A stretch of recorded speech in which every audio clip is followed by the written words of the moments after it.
Hi there, Chris from Airwindows. We are continuing to do the compiling plugins thing, and I gotta say it's going pretty well. Before logging on today, I got up to like H in the compiling signed AU plugins. So I'm feeling pretty positive about that, and we're going to see what we can do with the Windows. We've already got all the Linux ones not only compiled but also out and available for download. I've got the Mac AU and Mac VST retros all done, and I don't know whether I've got them packaged for download, but if any, you can ask me for that then. So it's the signed Mac stuff and the Windows stuff that still needs doing. Now, once I've done the Windows stuff, I can put that up for download. And once I've done the signed Mac AU and VST stuff, that is going to, all of this is going to be available first on the those collections, like the zips that you can download. But first, let's jump over into this world. And hey, there I am. Here's what we're going to be doing today. And we can talk while doing it. If we've got folks here, actually, come to think of it, I'm going to do a thing which I did the other day. You're not going to be seeing me doing it necessarily, but since the main computer, all it's got to do is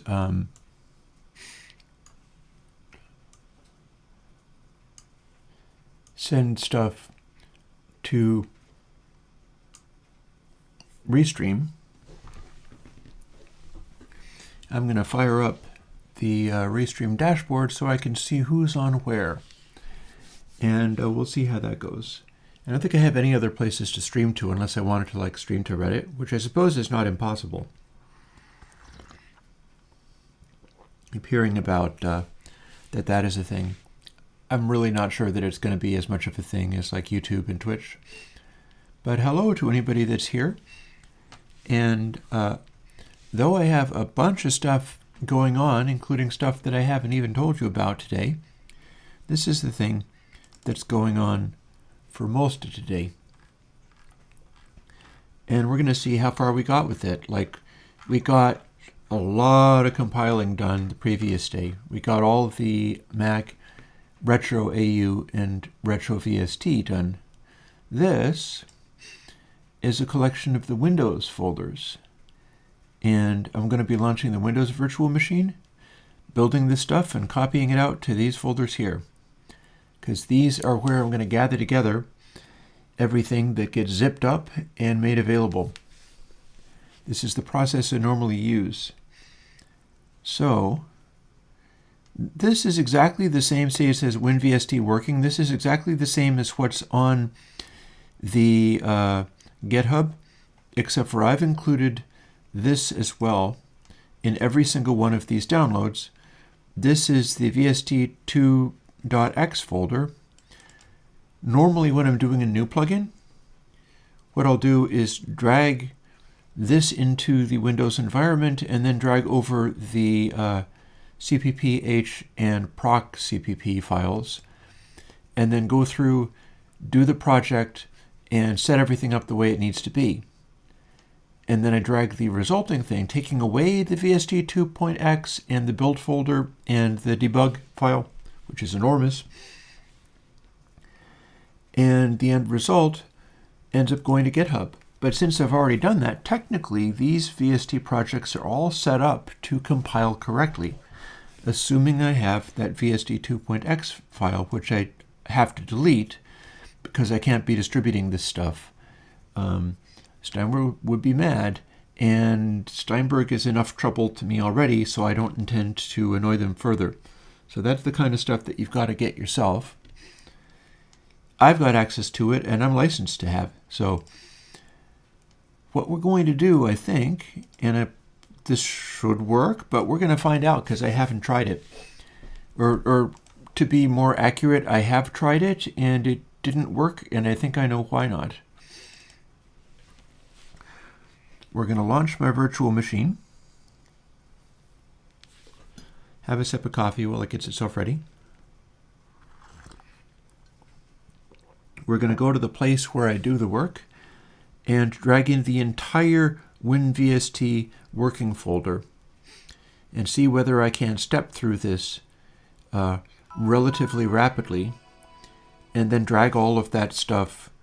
I'll probably do it one at a time. Drag the resulting builds to here. I won't need to save the actual folders because it's the duplicate of what I've already got set up. And then delete it because the enclosing folder after I've removed the plugins will include like the database file and stuff, the debug stuff. That takes a whole bunch of space, but we don't actually need it. And this is how that goes. Let's go to projects, and let's see how long this takes and whether it works or falls over and has a problem. We're going to copy this whole thing, and it's not taking all that much time, honestly. That seems fine. And this is the kind of stuff I would have to do every single time. In previous occasions, I've done this kind of thing every single time, but I'm just trying to streamline the workflow because the way this works, the workflow is a kind of balance between optimizing things and finding faster ways of doing stuff and doing the actual work rather than sitting around spending all your time trying to optimize. So yeah, now it's trying to make sense of that, and we will tuck this out of the way. So far out of the way that we'll tuck it over here, because it's going to be deleted if we don't need it anymore.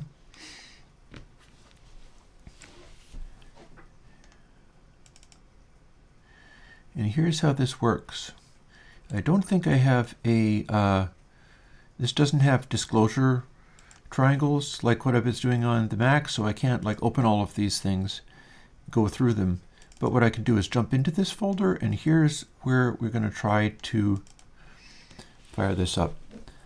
So Visual Studio Community.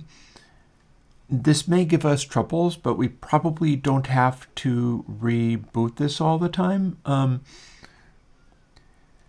It'll complain at me, and it will start demanding to phone home, and it will start refusing to work. And I don't trust it because if I allow it to update itself, it's very likely to break retro things, or at least start getting bulky and weird. And we'll see whether this builds or whether we have other stuff to do.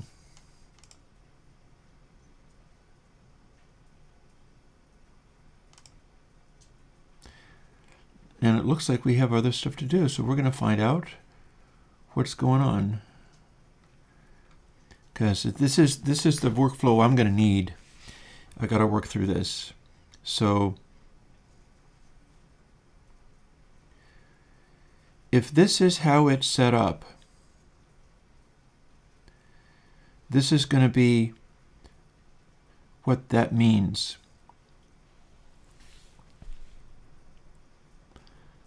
It's looking to have a particular subfolder, which I believe exists on this computer, in fact. And if we've got VST that, and then public SDK, source,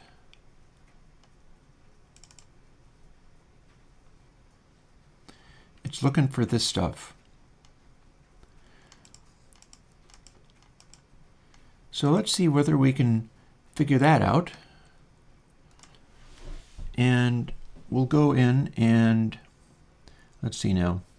I want to make a note on paper of how far this stuff went because I don't necessarily want to try keeping track of it in my head. Here's a little scrap of paper. So 1 down, 2 down, 3 down, and then the enclosing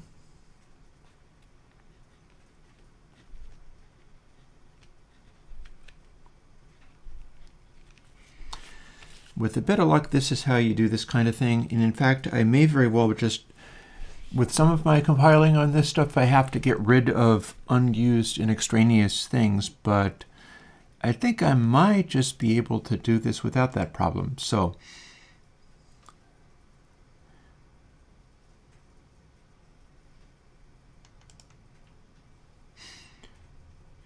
if we're here,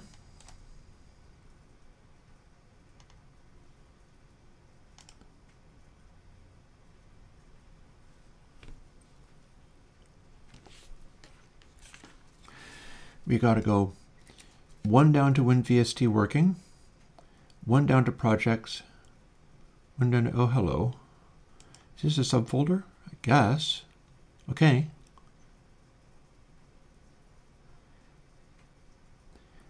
Do we actually have, oh, okay, well, I'll tell you what. We've got that there. How about we place one in here? For fun, let's just find out whether this has all of its, yep, looks like it has all of its stuff. So because we're in another subfolder, it needs an instance here too. And with a bit of luck, that will be what we needed.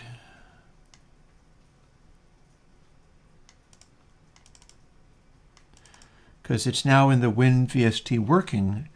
If these were all in the base level rather than in WinVST working, I think it would have worked. Granted, that's something that I could in fact do.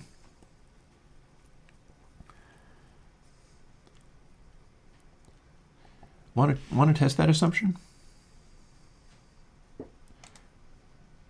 Let's see what happens if we test that assumption.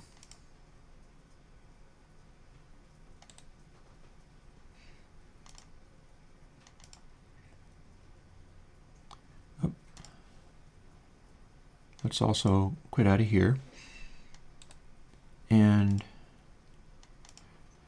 sometimes when doing this kind of thing, I like to start stuff up from scratch on the basis that if I'm doing it right from the beginning, that might be what I want to do. In any case, the reason that was happening, and bear in mind sometimes this is because people who don't know how to code are following these things, and if I can do anything to help with that, I will. It wasn't finding the folder in the right place, and that's because I'm used to dragging this over into here and then building the stuff there. And instead, I'm dragging all of these resulting folders to the same level in the hierarchy. But now we're going to try doing it like this and seeing whether it's happy to do that.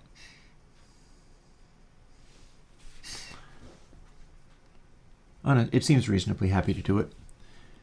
So if I've got that right, and I'm not sure whether, I might not have needed to include those little VST subfolders inside of all of those. It might be able to find everything it needs anyhow. But if I didn't need it, it's probably doing no harm. And here we go.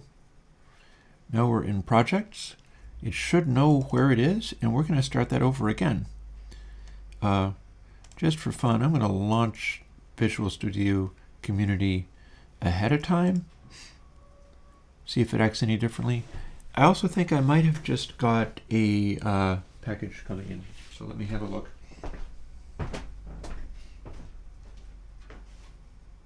No. No, it's a guy driving off.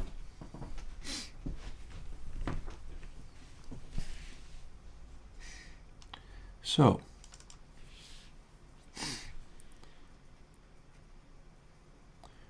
opening this, do we have multiple instances of Visual Studio running? I'm thinking, yeah. I'm thinking we're actually going to be closing this, otherwise we'll have a million instances open, and that seems weird. But here's where we're at now. And let's see if it builds. We'll be doing it in inverse order this time because usually I build the 32-bit first. I see a complaint. It's stalling and not closing that, so I can't see what the complaint is yet, but I will momentarily. There we go.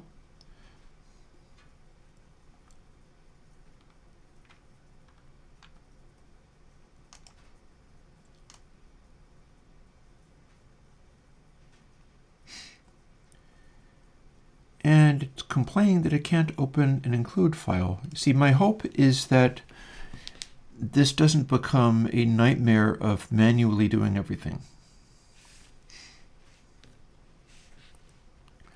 We'll see. At any rate, I see a single instance of that, and I'm wondering, we can't open Audio Effects XH.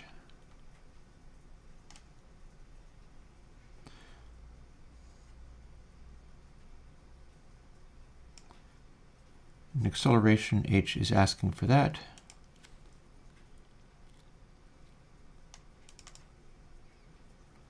But in this instance, it did find it. So we'll close that, having proven that we can actually open it. Here's source files.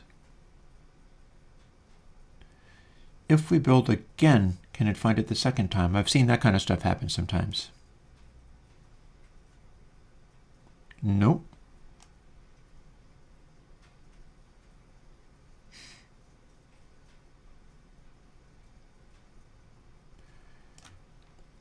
And it's specifically out of acceleration H that it's running into that problem. Let's have a little look at that then. Why is it doing that?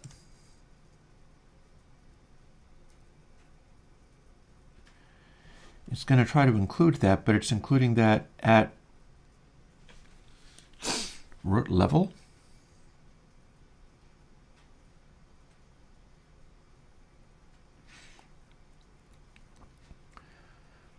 So my question then becomes, if it's doing this to me, what do I need to do to point it at the relevant file?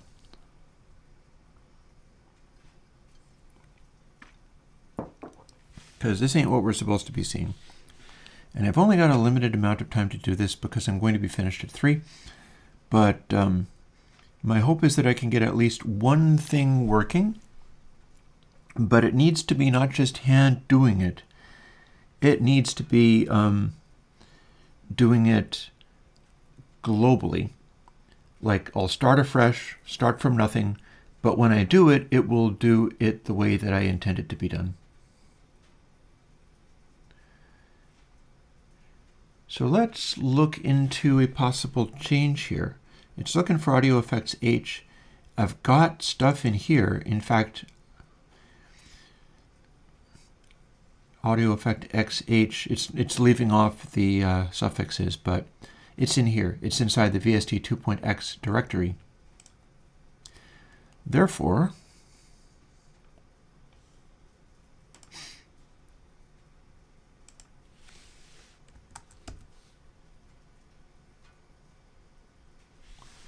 let me see, how is that spelled again?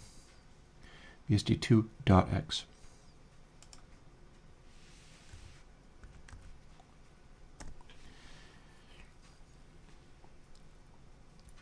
And it's finding it. So now let's see whether we need to edit all of those things on the macOS side.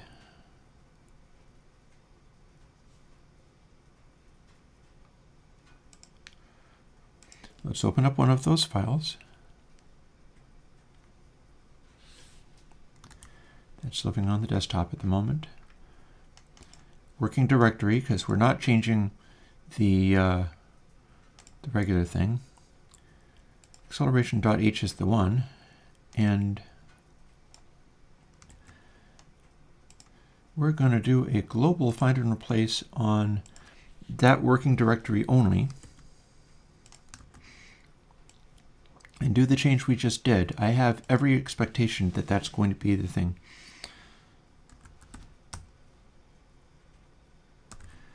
I'm speculating on whether we actually need that in the GitHub version. But in GitHub, we're actually not including the VST 2.x directory, so it might not be appropriate for the GitHub version. Could be. Could be. Surprises me that it's not able to find this kind of stuff, but what are you going to do? And our multi-file search is going to be an entirely separate directory, namely this one.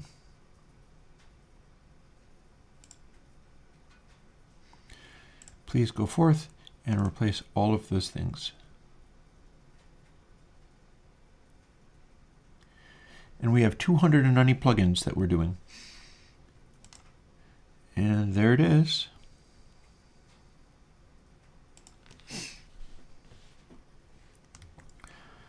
Go to Text Wrangler. And you know what? Let's do all of this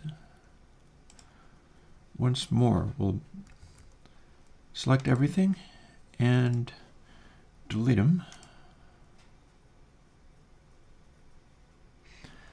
Claims it's like 200 items.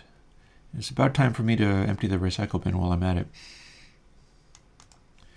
And we're going to close this because it wasn't able to delete it.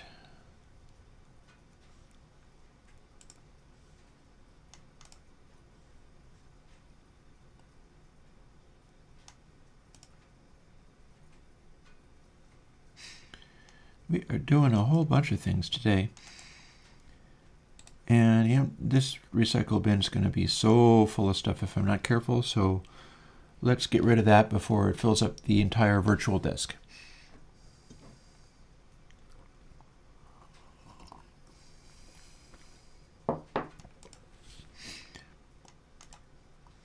Back we go. Here we are in yet another step in this process. We are trying to get it so that it will operate basically without a hitch each time I try to do the compile. And here's the most recent change.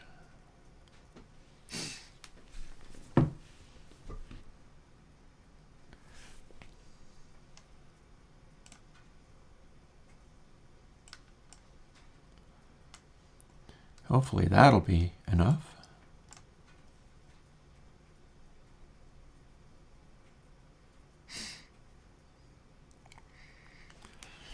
And I think it's going to grind on that for a little bit. By the way, if anybody is out there, by all means, say hello. One person on Twitch. Hi, whoever you are. I'm not sure where all that's going, but you know, it might end up being a moot point. Hard to say.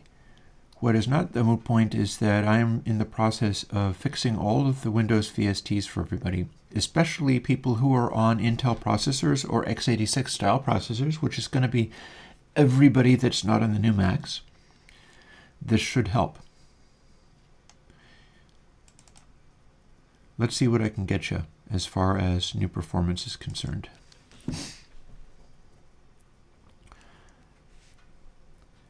Here is the side of this that I'm going to need to do.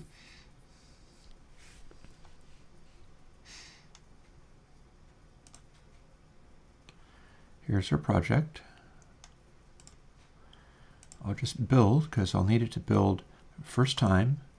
And if that works, we're going to do the 32-bit, and then we have a system. Up. I think we got there. So next step is we got to do the retro version. That involves changing this. You got to click away so that it will register it. Build the x86, and then if this goes wrong, I got to solve that. But I feel like it's probably going to be fine.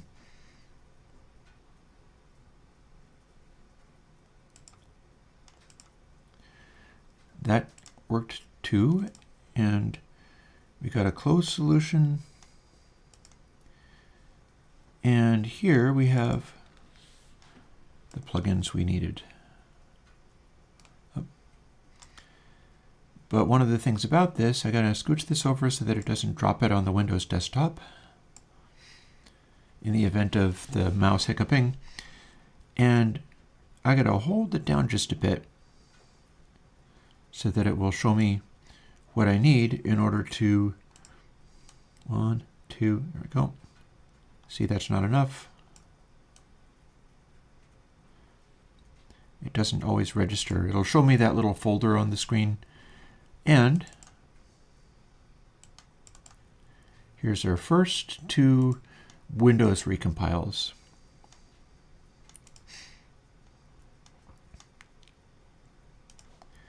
And with that, we send that to the recycle bin and go into another one, at which point we're going to find out whether we need to quit all of Microsoft Visual Studio each time. Hey, Jazz.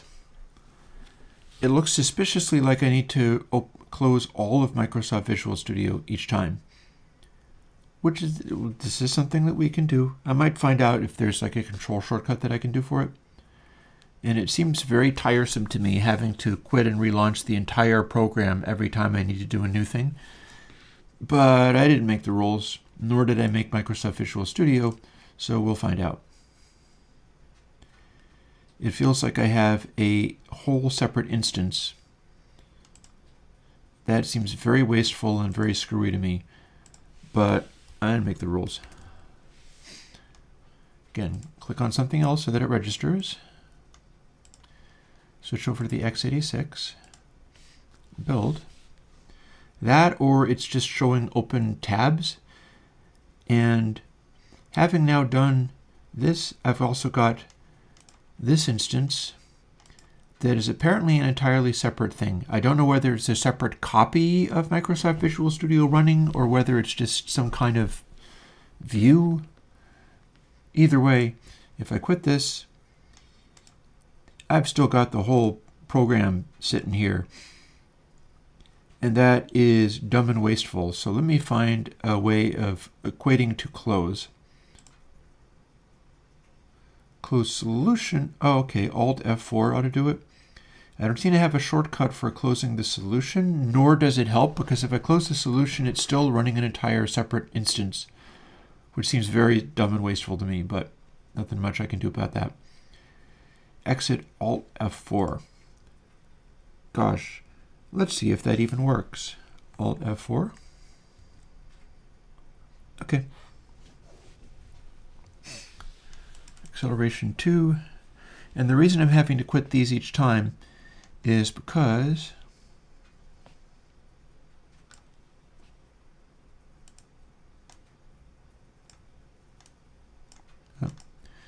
this might be more cumbersome because I do have to cope with the conditions under which it can run. The reason I have to delete this each time is every time I build this, it makes a 28 meg database file, and those are going to add up really quick. So I am going to want to get rid of that. Not only that, since I can't actually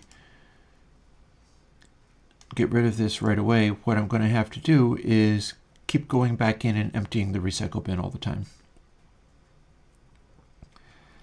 And I'm going to need to, here's the VST project. I think it's the project file I'm going to want to open. It has to relaunch every time. It has to quit every time, because otherwise I wind up running a million instances of it, and that seems very dumb again, but I didn't make the rules. But we do at least have a system where we are building things and they are building without error. And if we can do that, we can do all of these. I can't tell you how many I will have done in an hour and a half, but we'll get through this.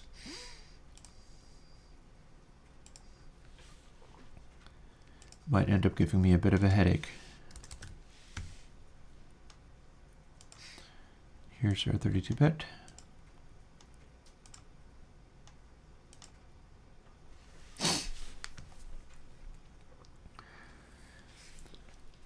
This is still easier than having to go through and drag in all of these things independently and set it up.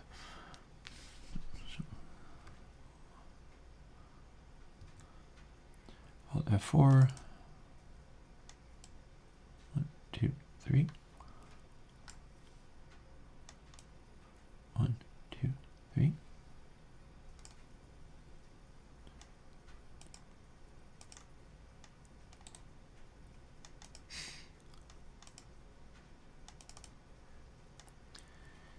we're just shooting for making this process run as smoothly as possible. Now, Microsoft is going to throw additional problems in my way. At some point, it's probably going to complain that it wants to phone home and check its registration or something, which it is a registered thing, but I can't be letting it do that because it'll screw itself up. Or at least it runs the risk of screwing itself up. You know they don't want me still using something that's backward compatible to 2016, so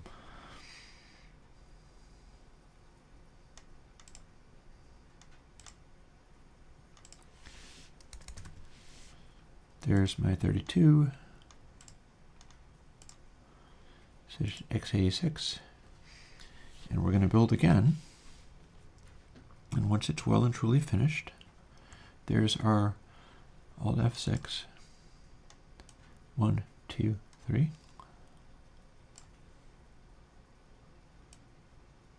2, 3.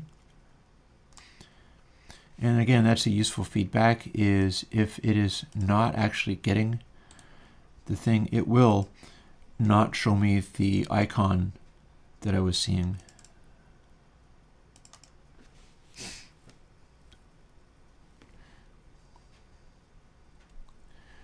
So yeah, we might end up doing this for a bunch of days. I guess my apologies for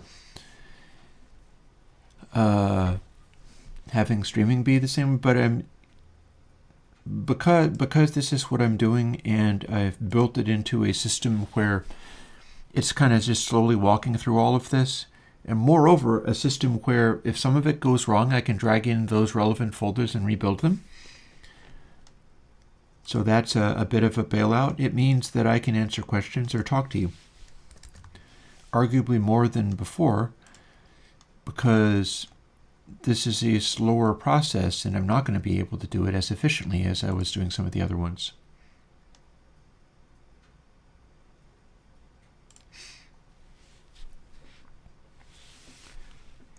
And as such, I just need to get this down under muscle memory. 1, 2. That was good enough. 1, 2. And so was that. And now we've got this many Windows plugins ready to be packaged and sent. I'm very much looking forward to when I finally get through this process. It's definitely on the cumbersome side as far as the process is concerned. Tell you what, let's empty that recycle bin while we're at it. And continue on our merry way. It's hard to say how much spare time I'm going to have to continue to do this at all hours. It's slightly restricted in that there are other things that come up which get in the way of me being able to just keep doing this until I drop. So we'll see. I'll be treating myself a little bit more like a human and less like a machine. With a bit of luck, that'll work out fine. I certainly don't have to be doing it all on stream, because this is a funny kind of situation where I'm not sure how well this is working for stream watching people. You can tell me. I feel like when I was doing music and stuff, I was getting more in the way of chatter and, I don't know, backtalk. And because I'm having to focus on this so hard, I think people might be just like, oh, let's let him concentrate. But it's not really that big of a deal. You know, I'm designing the process so that if it goes wrong, I can dial it back and, oh, hang on, did I copy those over or did I just look at them? Error 64. Okay, no, I did not copy those over.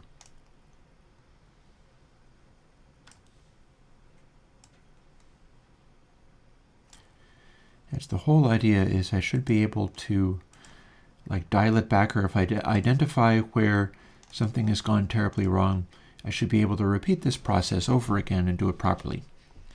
It's a sort of fail-safe situation.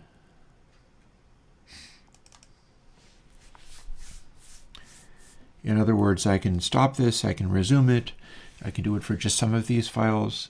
I can try to go through and do it for all of them, which is absolutely not happening today. I don't think an hour and a half is going to do it. It's going to take a lot longer than that. But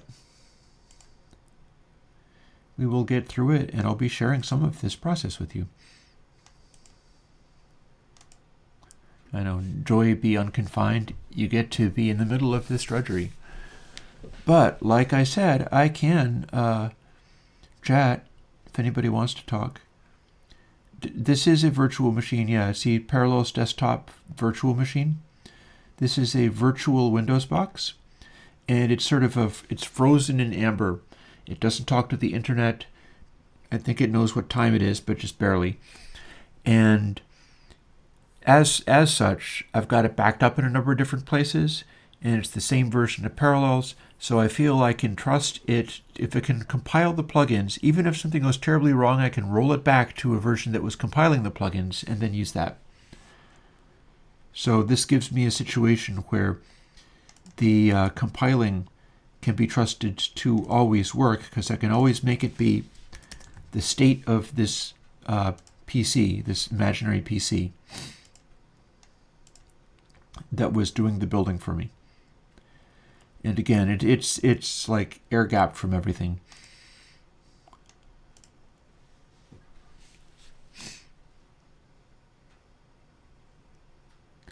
I'd be a little more nervous trying to do this on a physical machine, because I'd be scared that it would break itself in a way that I would be unable to fix, and that would be kind of the end of the story for me. I'm not a PC guy, so I don't have the familiarity with keeping them running.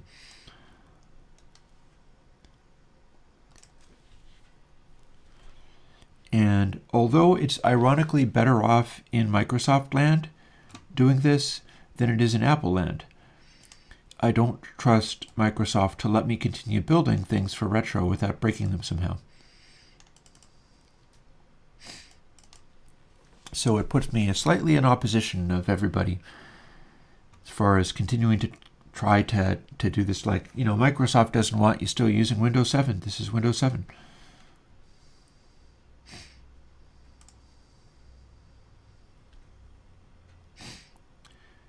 It is very helpful also that this is an SSD drive, because it would chug really hard if it didn't.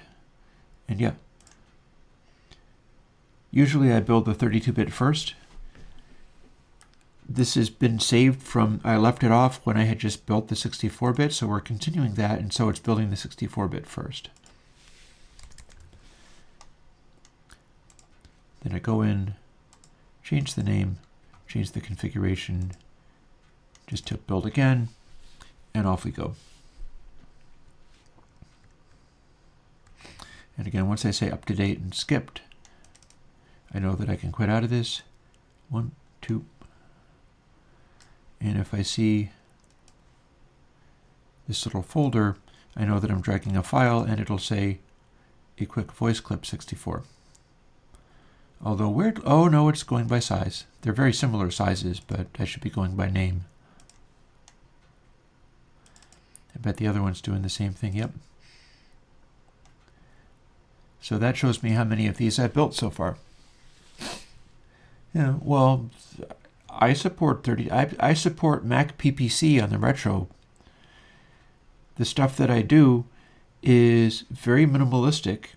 And one of the things where it is not minimalistic is that I am supporting everything you could possibly be trying to run plugins on. You should be able to work on a box that is just like a weird ancient monstrosity, in my opinion. And if you're able to get something newer, I'm very fond of the new Mac M1s.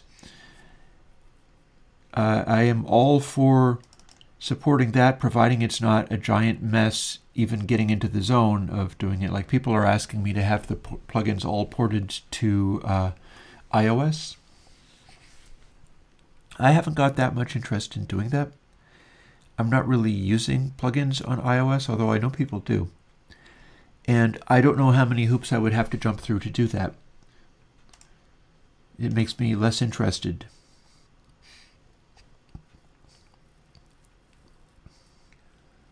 There we are.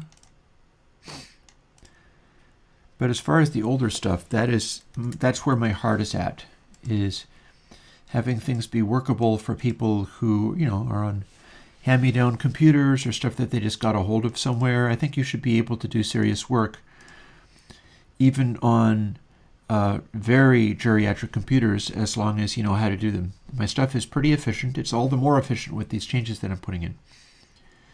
And that's something that I care about.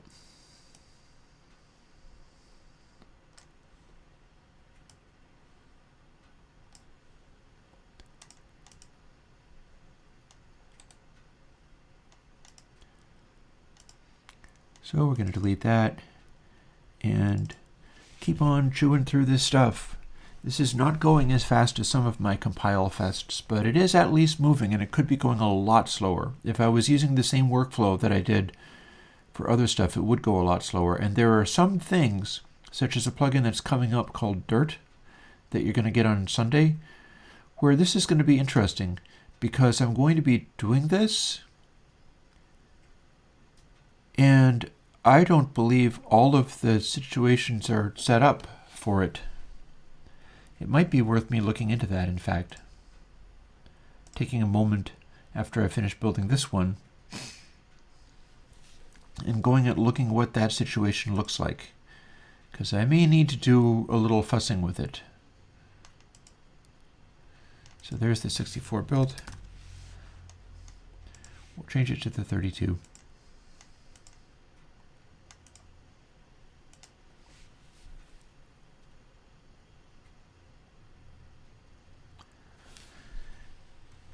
Build Alt F4 out of there. And I got to remember to go here and actually copy the resulting plugins out.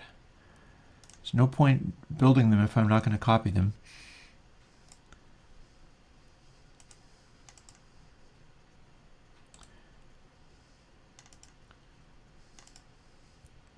Now I can delete that. Empty the recycle bin. And let me take a moment. I want to see what's going on in here. I feel like maybe I might have a nasty surprise once I get to Dirt, which might not even be today, but if I did, what would I have? That looks kinda right. I don't know how well set up it is. It's possible that I won't have gone through the stages for this because I haven't built it for... And then let's go and have a look at some other things that are coming up. Stereo chorus. Okay, we do have... I think maybe I have built all of these things in Windows land, and what I haven't done is the... Yeah. I think I may have built all of these in Windows land, but what I have not done is the signed versions of them, which is the last stage in my process. And so therefore,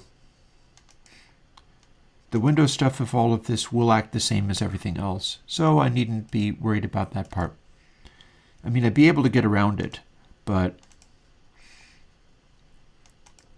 I'm just thinking.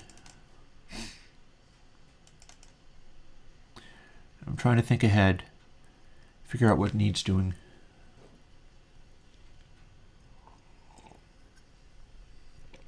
At some point, we're probably going to see the Windows complaint screen where it's trying to phone home. It's interesting because in the instance of this system, this imaginary PC, it's in a condition somehow, and I'm not exactly sure how, where it will complain, it will throw up the interstitial window that doesn't let you build anymore, and then if you close that, it lets you keep building.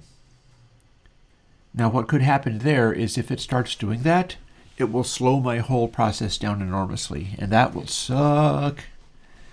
But I didn't make the rules, and if they want to hurt my ability to work, they can do it, but I'm going to continue to work anyway.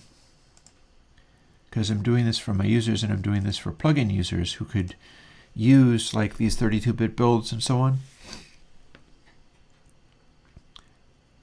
And it's just doing it within my ability of making this stuff happen. Here's a 32. There's a 64.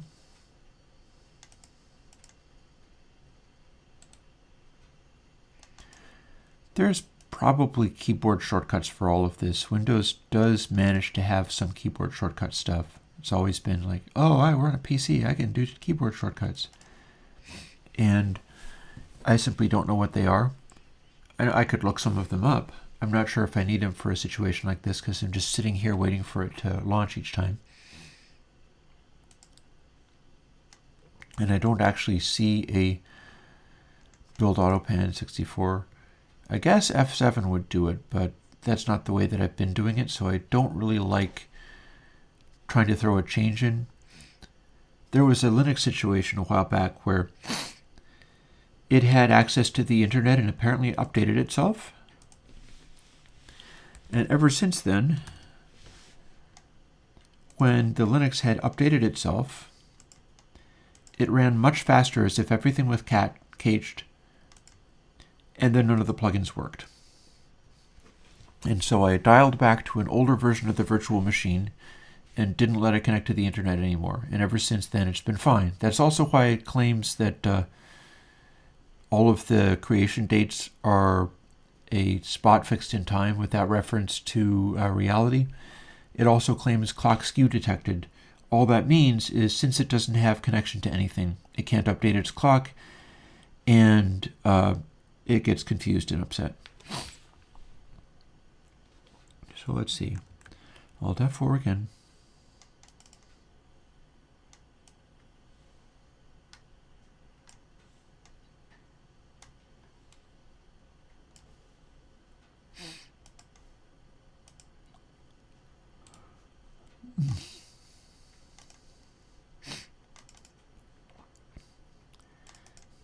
I promise, if we survive this, we'll get into more interesting things again. Honestly, quite a lot of this has been going quite well because it's only been about a week or so of this grind. These are unusual circumstances. It's not always like this. It's like this when I need to update the entire code base and all of the plugins that are out. And that sometimes is the case.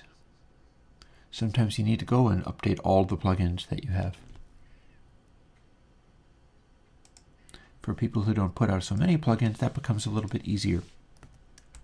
For me, not so much.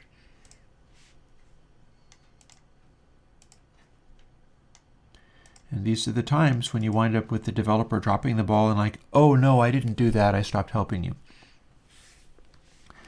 That's not really my jam. I would prefer to be there and helping. And so it requires stuff like this.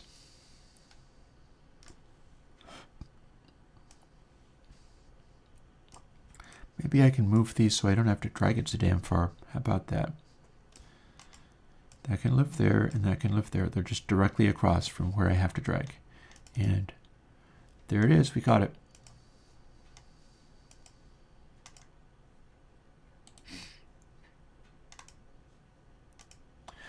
Also, I should probably put another log in my fire at some point.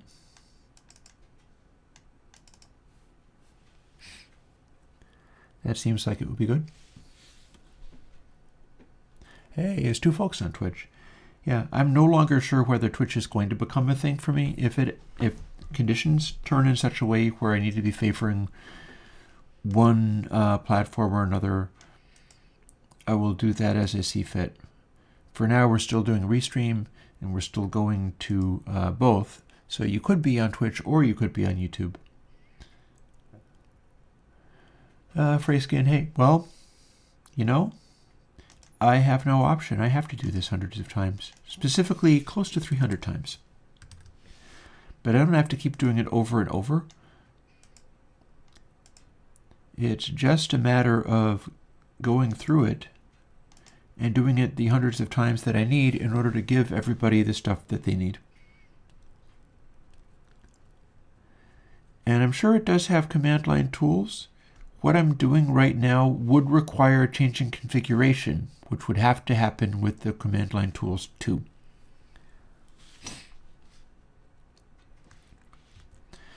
Also, it's launching a new instance every time, so that could become a problem because there's hundreds of these, so it would have to really be able to process compiles hundreds of times without like saving stuff in the previous instance. And you know what, it would be more comfortable if these are slightly higher, because then I can use the same basic lineup motion.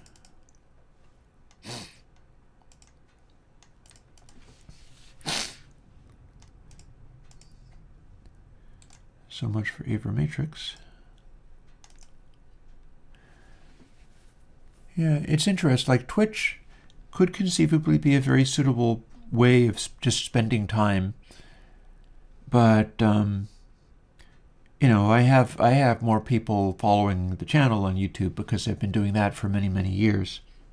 It's not a huge, like I fight way above my weight as far as viewership is concerned, but there's still like over 7,000 folks connected on YouTube, whereas there's like, I don't know, 100 on Twitch.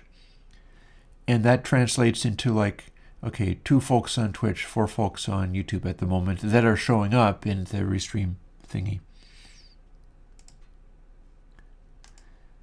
You can't get paid by either of those services on those numbers. Effectively, the only way that I get paid is through Patreon. And Patreon poses its own kind of challenges. It's certainly a upgrade over trying to do it through getting paid off of YouTube or whatever. But at the same time, there are limitations to how far that can go. Like, I could be working at Starbucks and making more money than this, but I wouldn't have time to do this work, and so it would stop being a thing, and that's a kind of a high price to pay. That's not what I would call good. So we make do. And there are things like my ability to promise like, remember how I've got the ASR 10, and we're going to make plugins based on that. I would willingly do the plugins based on the SP1200. I would absolutely do that. I'm not going to be able to afford it anytime soon, the way things are currently. So I had to scrap that idea. We did something else instead. We did the ASR 10 instead, and I'm going to be studying and analyzing that. It's a little bit tricky because it turns out I do have the SD card reader for it, but you do need to run a special program. It's not a free program either, to communicate with the format that you need to put on the SD card reader. Oh, ASR 10? That is a sampler keyboard. It is a classic sampler keyboard and rather sought after by a lot of people. They think that it is especially good sounding. Whereas the SP1200 is a classic sort of matrix pad sampler. It's like your hip-hop workstation kind of thing, where you got different samples on different pads and you're playing them percussively or programming stuff. And the SP1200 is so wildly sought after that they will cost you upwards of $9,000 to get one, which is why I can't. Not right now, I can't. Let's see, do we build the... Gosh, let's find out.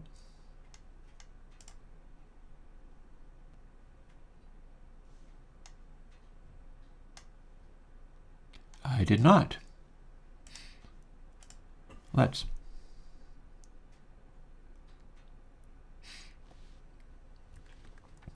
See, that's what I was telling you about trying to have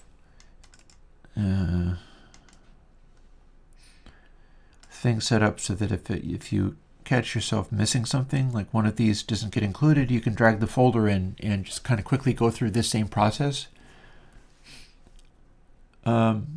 What cabs? I'm not following you. These are sampler keyboards. They don't have speakers. Nor is it going to necessarily help getting IRs. Yeah, they do not have speakers. That's not what this is.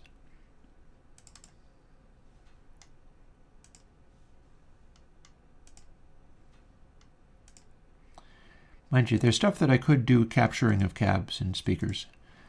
Like, I've got a guitar setup. The ASR10 is a sampling keyboard. Much like what I did with the Ensoniq EMU E6400. People want me to get these things and make it so that if you put them on your mix as a plugin, you can get a sound that is comparable to what the output of the sampler would be. Like full retro digital system with whatever truncation or dirty digital guard bits they have, plus whatever converter they have in them, and output stage. Yeah, no, it's cool. It's cool. I'm a little tense because you see that I have a big day. I'm in the middle of all of this kind of stuff. And it's a weird place to be, I must say. It's the kind of thing, I've got several people, 32 is what I want to say. I got more than one person who are lighting fires under my butt as far as the amount of work that I have to put into doing this and what I get back out of it, which is really kind of very minimal. People are saying that I am putting too much effort into all of this and not getting a response. And there's a truth to that, but there's also the reality of the entrepreneurial thing, the reality of being a modern person on the modern internet trying to make a living when everything is run by giant conglomerates thing. Like, Google doesn't care if you survive. Twitch doesn't care if you survive. All they want is for a few of the people, for whatever reason or no reason whatsoever, to become so popular that they can sell advertising. They don't care what happens to you. They don't care if you live or die. As such, if you're trying to survive in that world, either you get lucky or you don't. If you don't get lucky, and in some ways you could say that I don't get lucky, you survive on whatever level you're maintaining at. And that's been my world. This is also why I am doing these retro support things, because I understand what that's like. I think it's very easy for people who are like, hi, I'm a general manager at Twitch, and my job is to optimize engagement with this demographic. And they're thinking in terms of the big picture, and they're thinking in terms of, you know, what they can get happening. But they're not thinking in terms of what that means to society. Like, what's happening out there? What's it like for people?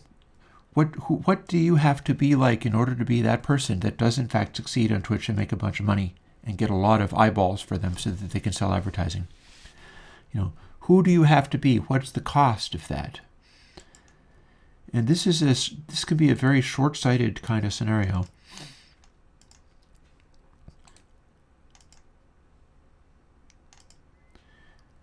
I know that I find it rather worrying. There are bad consequences that come from just running with situations like that, which are gravely flawed, but nobody's really acknowledging it because they're focusing on what is in there that they can control. I've devoted a lot of effort to figuring out what I can do to support parts of the world that are not getting the help they need. And I'm not alone in that. Like, I am working with Patreon as far as getting actually paid myself, and their motivations are actually quite similar. And it's not unreasonable to suggest that they have a degree of effectiveness to that, but it's a limited degree of effectiveness. Okay, let's see. Have I been remembering to do these? Backs and all, and then beam.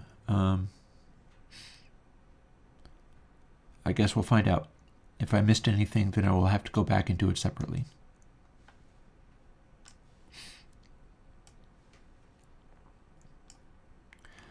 Yeah, if I go through this and then miss the step where I step into the documents library and copy these over, it's kind of fruitless. There's not a lot of point if I'm going to forget that part. I'm sure I'll spend some time, like with the stream finished, and just doing this by myself for hours and hours. It's just that I'm showing you what my life is like. Oh, Patreon keeps a percentage. There's a formula that they use. It's not unreasonable. They got a fairly reasonable setup there. It's a slightly fancy little, it's like, it gets a little complicated the way they do it, but it's still pretty darn reasonable. It's like if you were going to be doing business through PayPal and they take fees. It's along those lines rather than along the, like, we take 50% because we're half of your business. Like, no, they're not like that. Instead, it's more like the PayPal style fee structures.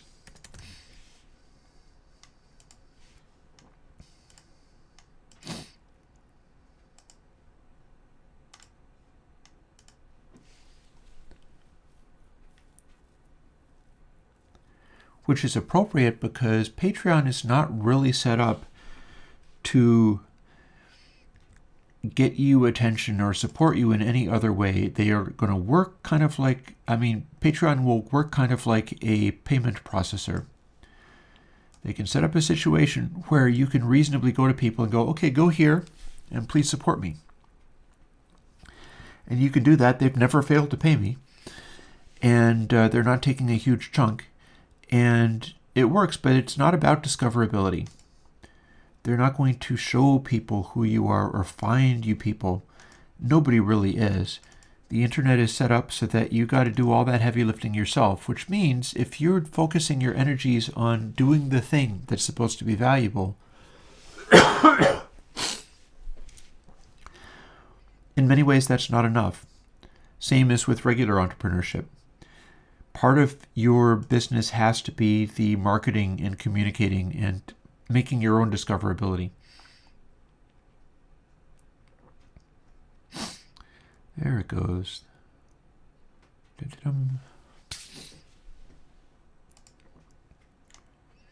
And that could be tricky.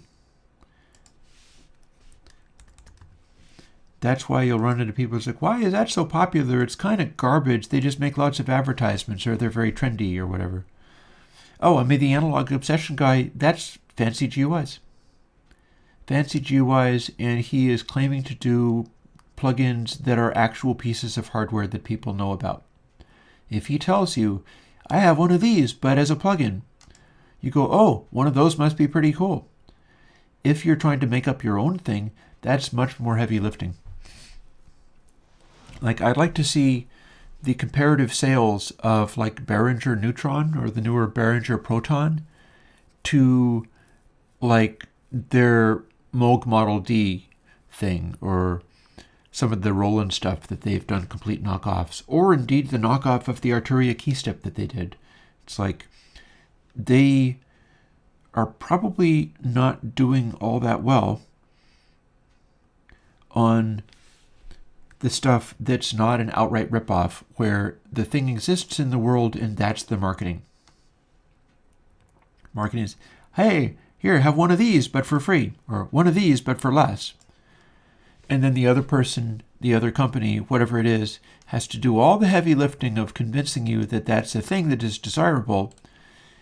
And then Behringer or Analog Obsession or anything like that jumps on and goes, hey, here's one of these, but for less. And that only underscores the case that, oh, that's one of those things. It must be very desirable because not only are they cool, but somebody is making a knockoff of it, which means it must be very popular. And it's funny because those things don't necessarily even help you. It's not necessarily what you want. Maybe you would rather have a Behringer Proton than a Behringer Model D, even though the Behringer Model D does sound pretty freaking good. I owned one. It's rather well put together.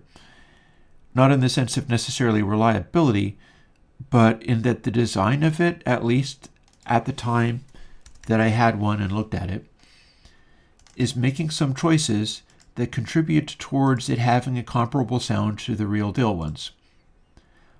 Sometimes you can do that. There are choices that you could make that would either gravely handicap that ability or help it, and they seem to have enough of a clue to know how to support that. To Moog's detriment, I might add.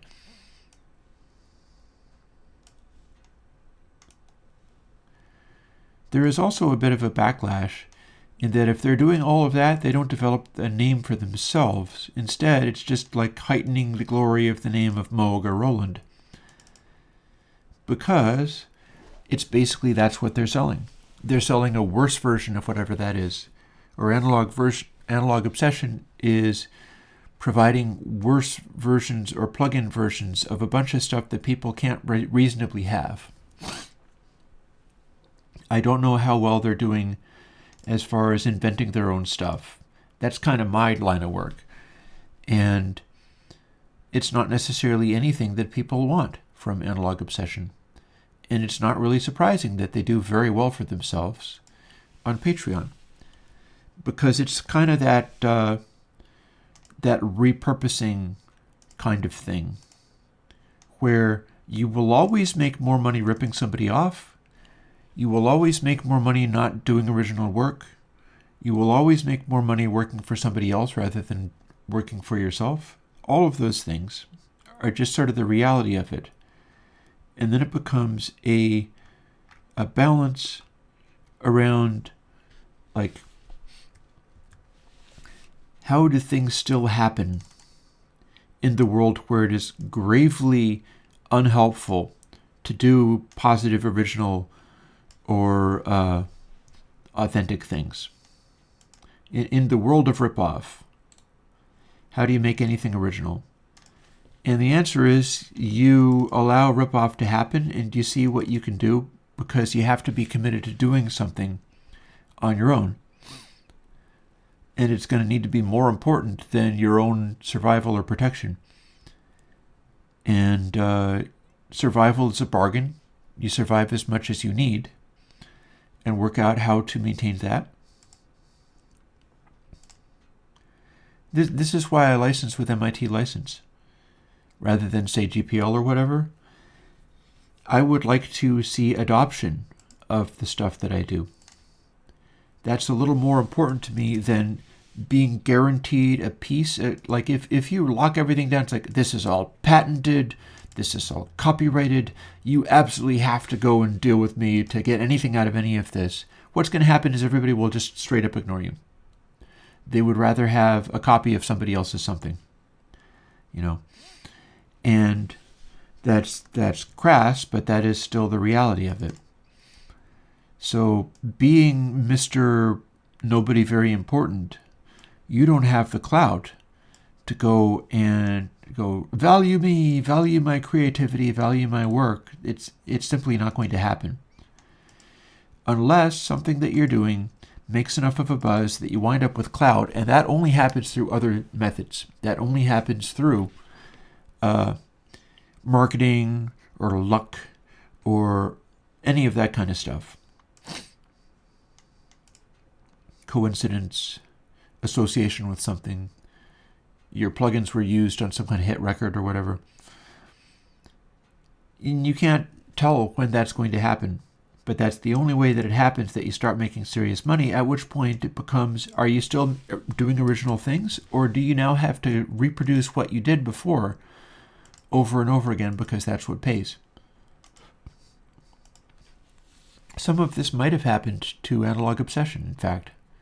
I don't know. I don't know whether that person is interested in starting to make up their own stuff, but it's usually possible to track what things are paying you. And I would say that person's been pretty successful at observing that and finding out what it is, because they're doing quite well. They're making about 3 times as much as I do on Patreon, and I'm making enough to survive. And depending upon where they live, they might also be making enough to survive, and that's about it. None of us are doing all that well that we're going to become like wealthy tycoons. Far, far from it. We're all earning basically garbage as opposed to like real world standards. Like if you were a plumber, a decent independent plumber who was capable and was able to do stuff and fix stuff effectively, you're making like twice as much as Analog Obsession for less work.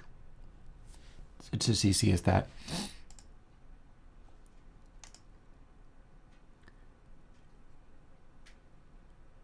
So yeah, tip your waiter, right? Your waiter is probably a would-be actor or actress.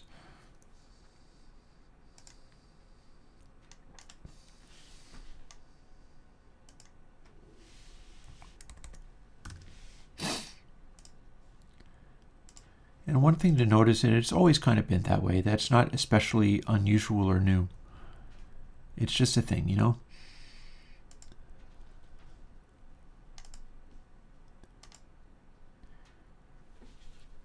I'm reminded of Creedence Clearwater Revival.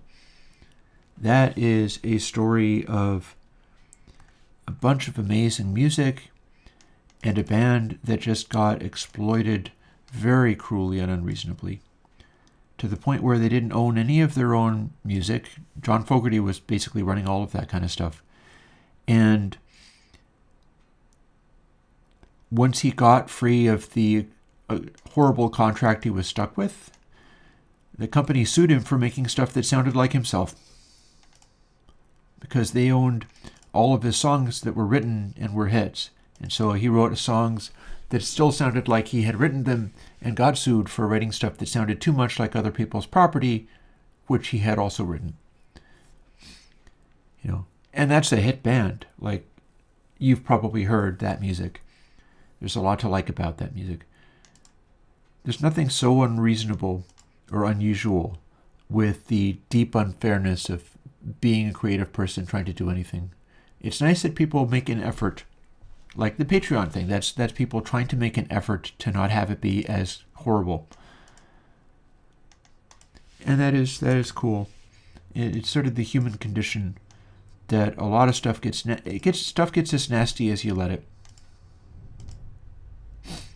And I hear a sound. I think I might have a package coming, so just a moment while I get that ready.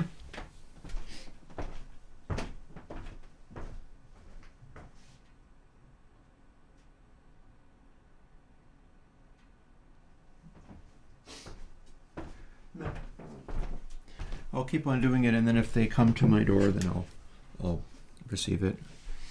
I know I have something. Actually, it's food.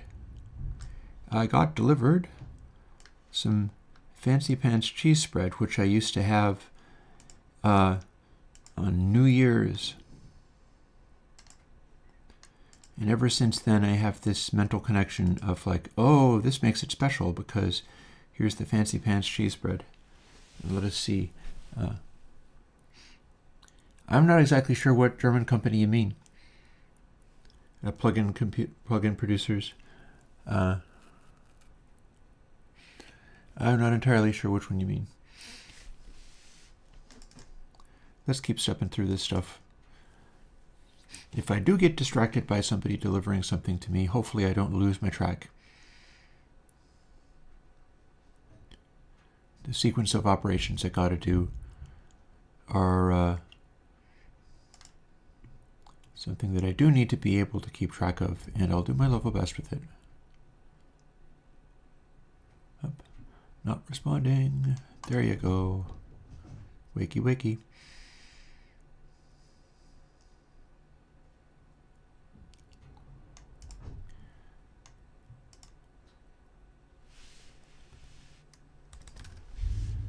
Two.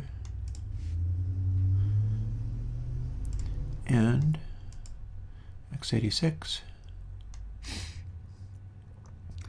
Build that one.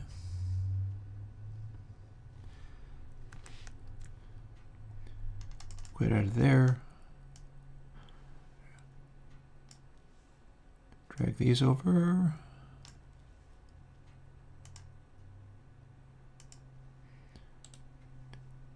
Delete the whole thing. And I think that is what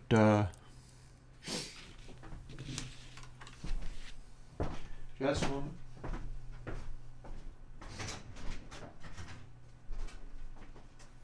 All right.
Okay, give me a moment. Here's what happened, and I'll see if I can't I'll do a couple of plugins in between doing this. Like I'll stop over, do a plugin, and then get back to what I was doing. I had food delivered. It is cheese spread, and I throw it in my freezer. So one of the things I'm going to do before anything else is grab that, rip it out of the box, throw it into my freezer, and then return to the plugin making. And there was also another box, but it was to somebody who lives at 9 Laurel Ave, not Butterfield Ave. So my UPS person actually screwed up. I left that one out on the porch in case he comes back and realizes he made a mistake. If he does not, I'll go and figure out where 9 Laurel Ave is, and I'll drop it on their porch myself. Because that ain't mine. I don't know what it is, but it's not mine. Fella's, I think, a little stressed if he's able to make a mistake like that. That's not usually how it goes. Usually UPS is a lot better than that.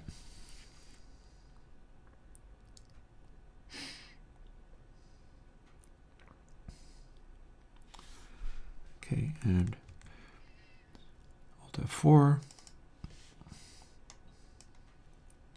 We got a block party.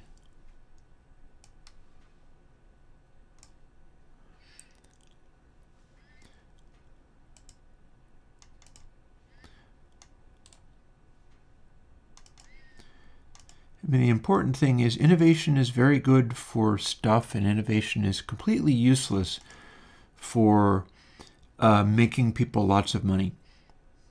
So as stuff gets driven by basically just that, you inevitably are going to get into situations where things are being controlled and manipulated and run in such a way that they are harmful and making the world worse.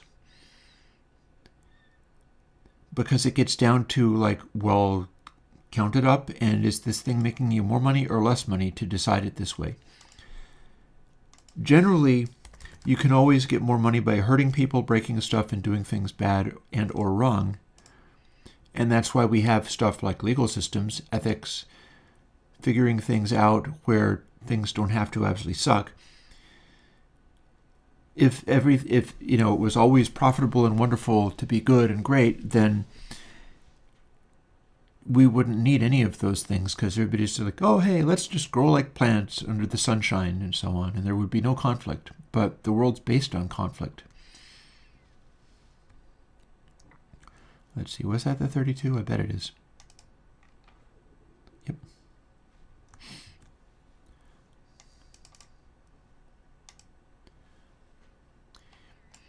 I guess I would say do the best you can, because we got to.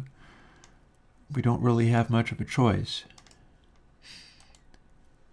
There is only doing the best you can and seeing how you survive in the middle of all of that.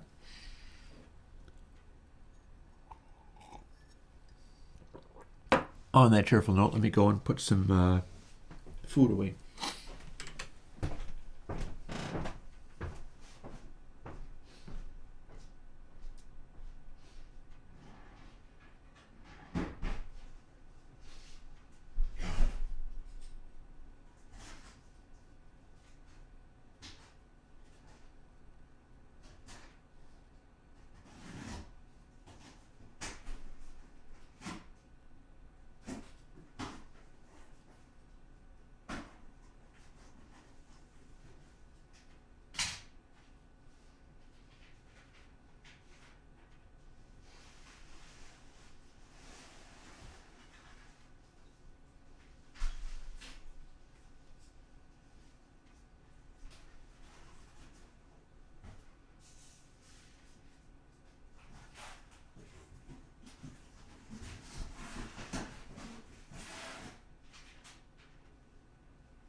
one kind of cool thing about it is that it gets shipped in this stuff, because you're not supposed to be freezing it or anything. It's this fancy thing. Oh god, there's styrofoam all over me.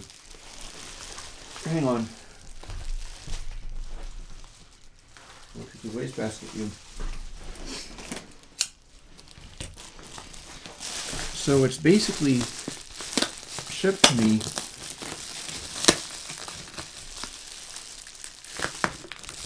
in this stuff, this insulating stuff, because there's these cold packs in here, and this is all taped together, little pieces of tape. And these cold packs that are frozen when they send it, and they'll gradually warm up over the course of shipping. They will not ship in summer, because in summer it won't make it. It'll wind up roasting and being super hot. But in the winter, sitting in like UPS trucks without heating, it ends up being able to survive the journey.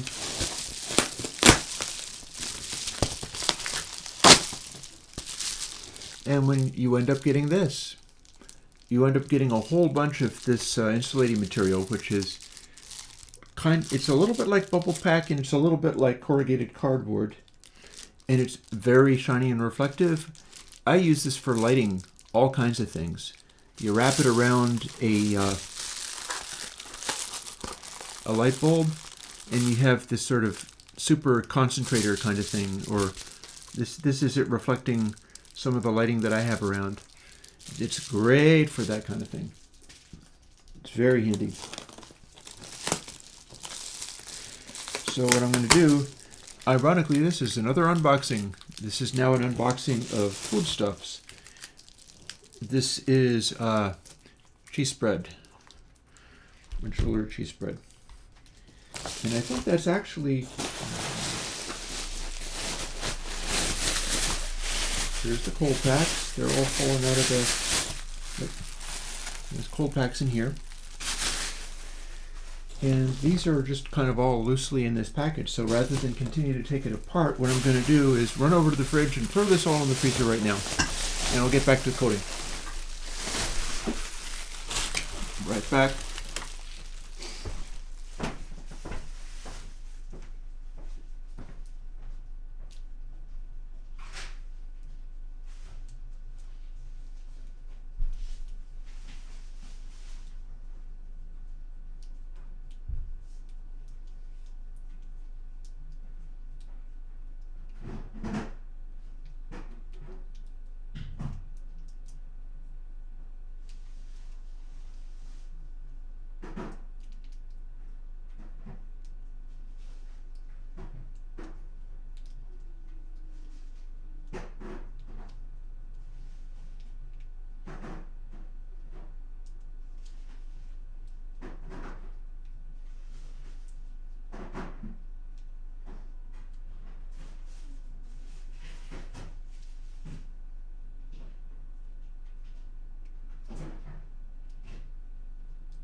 Alrighty. Yep. Yeah, and there you have it. Where did I put my glasses?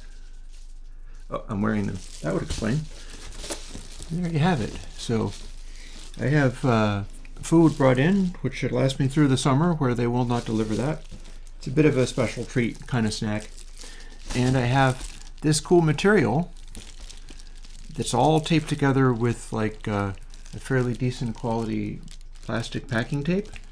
And this stuff makes admirable light reflectors.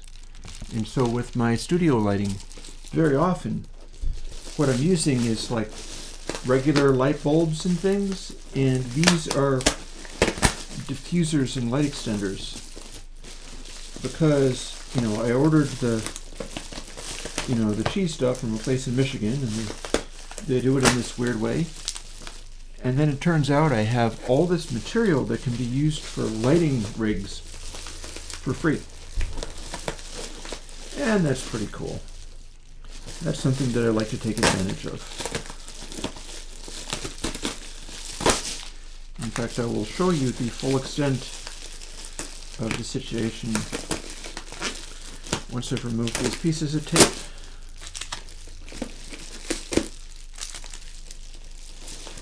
Because I do think it's kind of neat what you get. This is not the only instance of this material I've got. I've got a bunch more of it in my basement because this is not the first time I've gotten this stuff.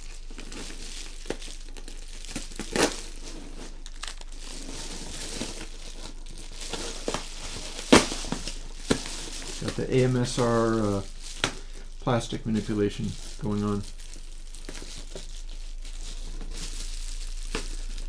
I should be doing it closer to the microphone under those circumstances. Not so much DIY lamp as DIY floodlight fixture. There we go. Lost a little bit of the reflective stuff there. No biggie.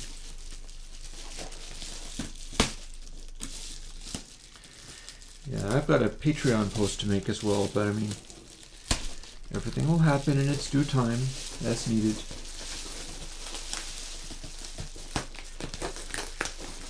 When you're one person doing everything, you kind of got to maintain. You do what you can, when you can. Keeping the flow going is the important thing. And that includes getting excited over weird stuff like this, because you know you can turn it to your own use.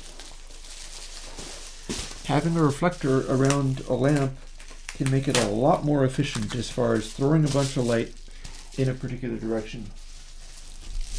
And as you can see, I've got a big piece of this material, and it reflects light real good. And then I've got a big piece of this material, and it reflects light even better. So there you go. You take something like this and you cut it up into shapes that you tape together with plastic tape. And then you've got serious area for light reflecting. You aim it in a sort of parabolic way. It's very shiny and reflective, but it's also kind of crinkly, so it's slightly diffusive, but it's very, very, very, very reflective. Much more than like a white panel or tinfoil or something, just shiny as anything.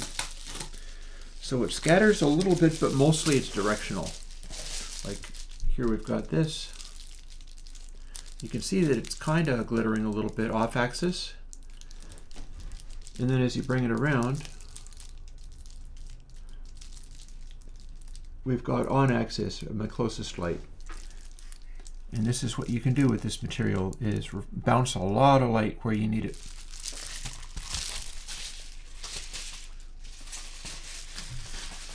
And now I will take it and put it away and get back to the coating after peeling this off of my desk. Maybe I should leave it stuck to my desk because I have a bunch of, the desk is all eroded. The armrest. Yeah.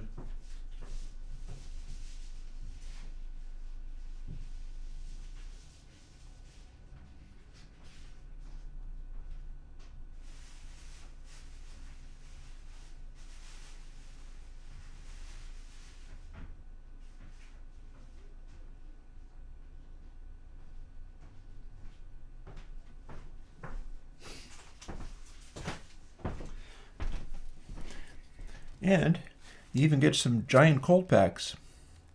These things. In case that's useful. It actually feels still frozen solid, so I guess it's helping with the cooling, right?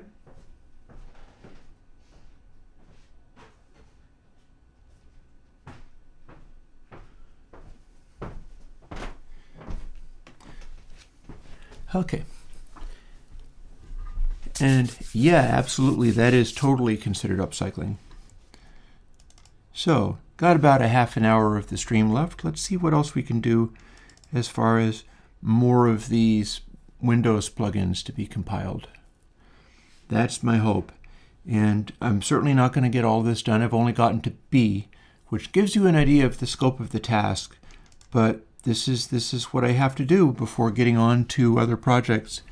I've got notes on other projects that I would like to do of various kinds. Like I have some ideas for the music making stuff that I do. I want to take my plugin Infrasonic and put it onto the D&B style bass that I use in my jams. I'm surprised I haven't noticed that before.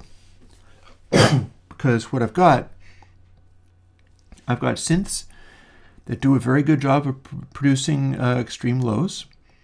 I got a filter, which is the Dope for Wasp filter, which does a very good job of presenting weird overtones and undertones and things. Like you can make this thing act really weird. And the whole purpose of that is to provide interesting, cool-sounding subsonic content, preferably pretty rounded and warm-sounding.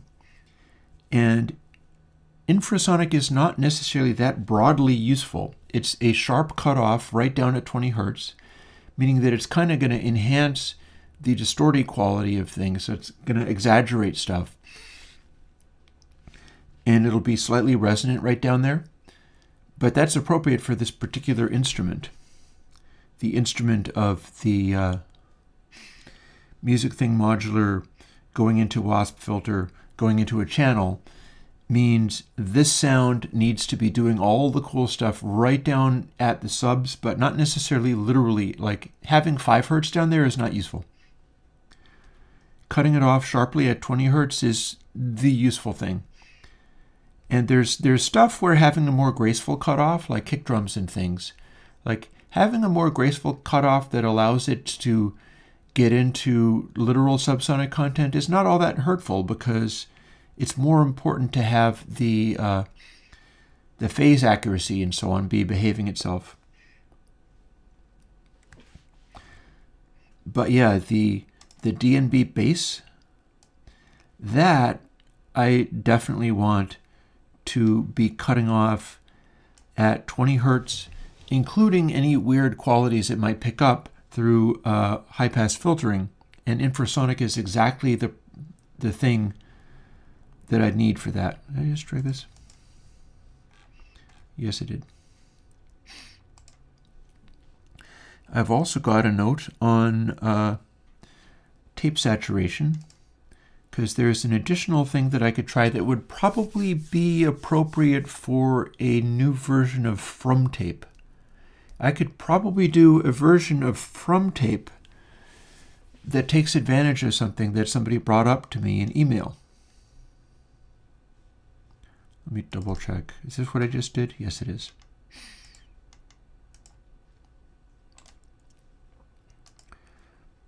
Somebody was talking with me in email about classic studio multitracking. And they were talking about consoles and tape machines and special boxes that people always put between the two of those things. And I was like, I don't really know what you're talking about. That sounds kind of strange. It's like, the intermediate boxes that go between the things. And I'm like, huh? And then we talked a little bit further, and I realized that he meant Dolby.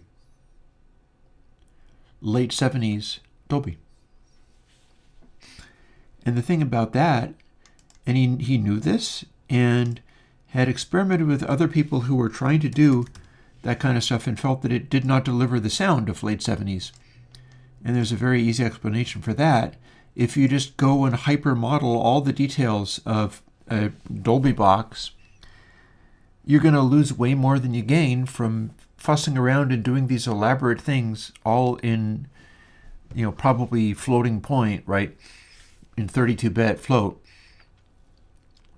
Everything will wind up becoming worse, and you will lose what you were trying to get. The way to get that sound, and I have not attempted this yet, which got my interest very quickly, is to find the general class of what's being done and implement it in a way that's natural to DSP, rather than abusing DSP to get a desired result.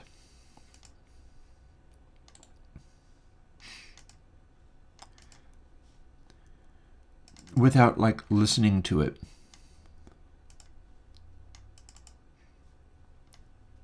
As it happens, I have a very good familiarity with the sound of classic. There are particular albums that I would look to as far as what is clearly being implemented using Dolby Companion, but which have exaggerated that quality. There are specific things that I know about that I could reference off of vinyl, and that I would be very interested to find out whether I could make a plugin that used the principles, which is compress into a high frequency boost, then expand the high frequency boost back out again, but it's not overall. That's more like DBX. Dolby is more like we're going to do this thing, but it's at frequency bands. And the specific frequency bands aren't as important as the fact that when you do that, you are distorting more of the high frequencies across a dynamic range.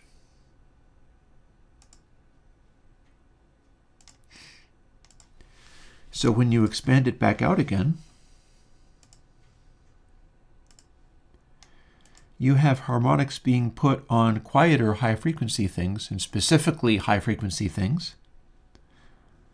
And then the harmonics are being dropped back in level as well, but it is a overtone that's become part of the sound and is consistently giving a little bit of harmonic enhancement,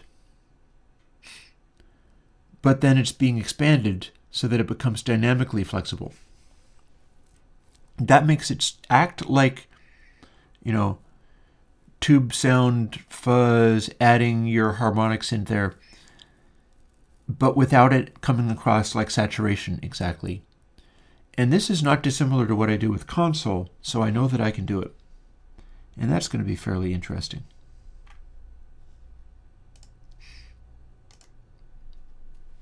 I'm looking forward to fooling with that one a little bit. Like I said, there are particular releases that I know support this sound. I'm thinking of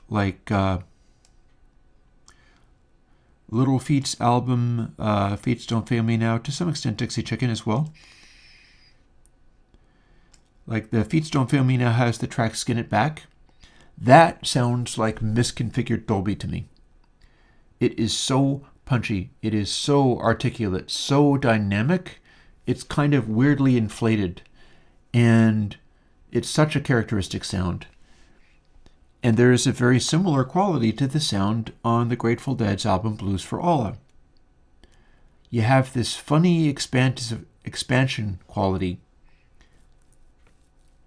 I'm convinced that some of the studios in which this stuff was done, they had to set up the Dolby devices, and they went, oh, we have to adjust all of these things? Okay, well, we could adjust these according to them telling us what to do, but what if we adjusted it by ear?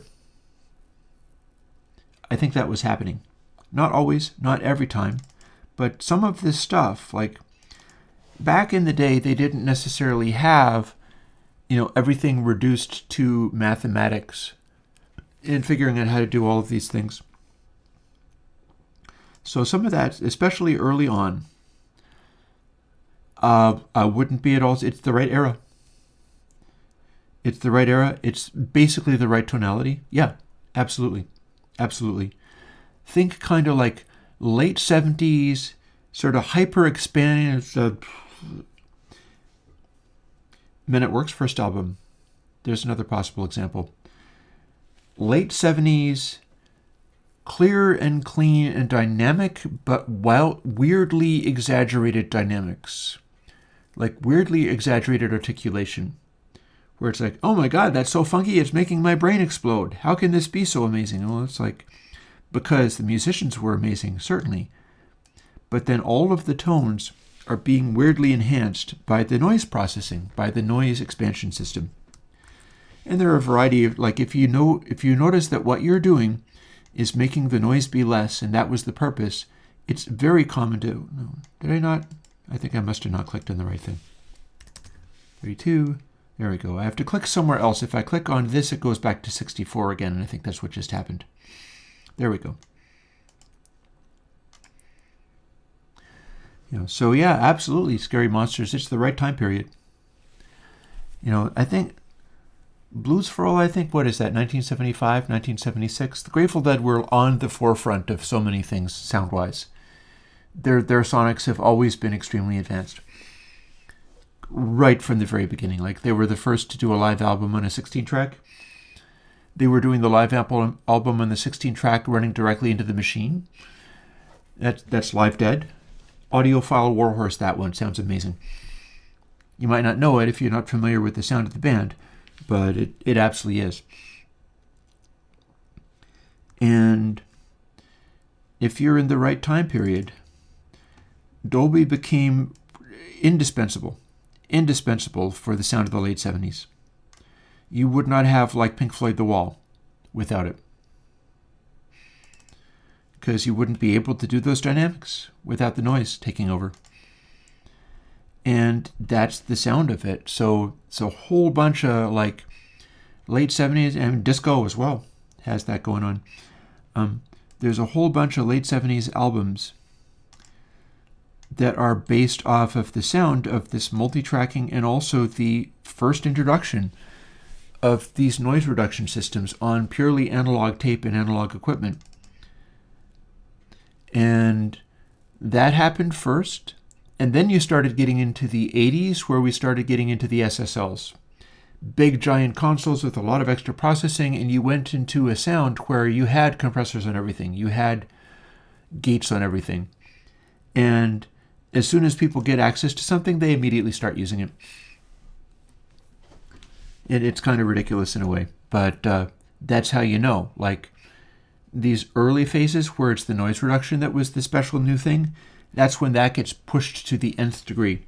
And that's what you can hear in some of the mid-late 70s content, is that as an effect.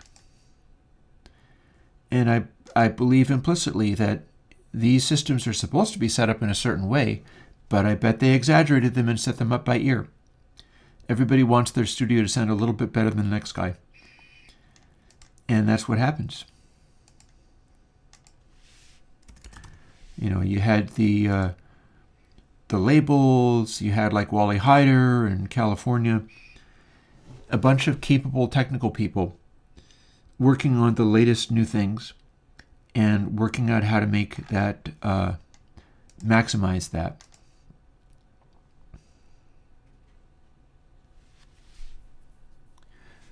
If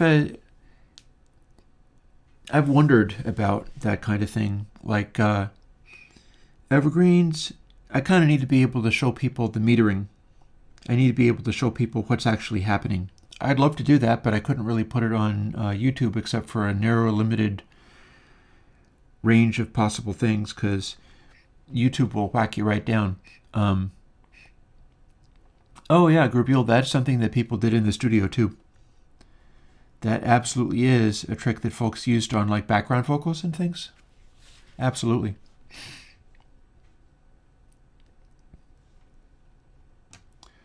So let's see now. I just built this, right?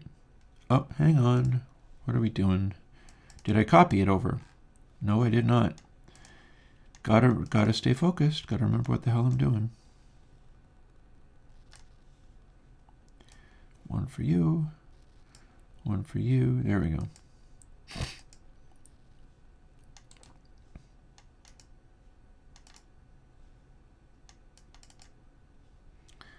How many things have we got in here? 8.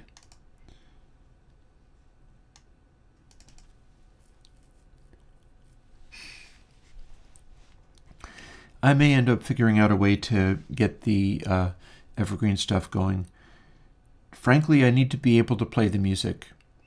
I've got a turntable right here, pointing at it right now.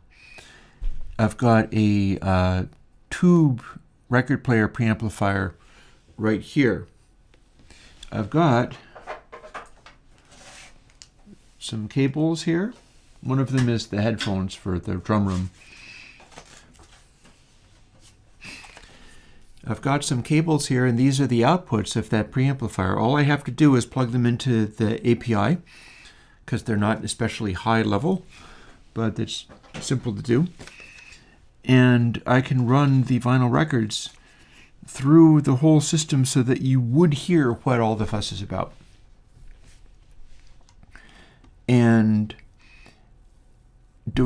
you're not supposed to be doing that on Twitch, and YouTube's Content ID will jump all over you, depending upon what you choose to do.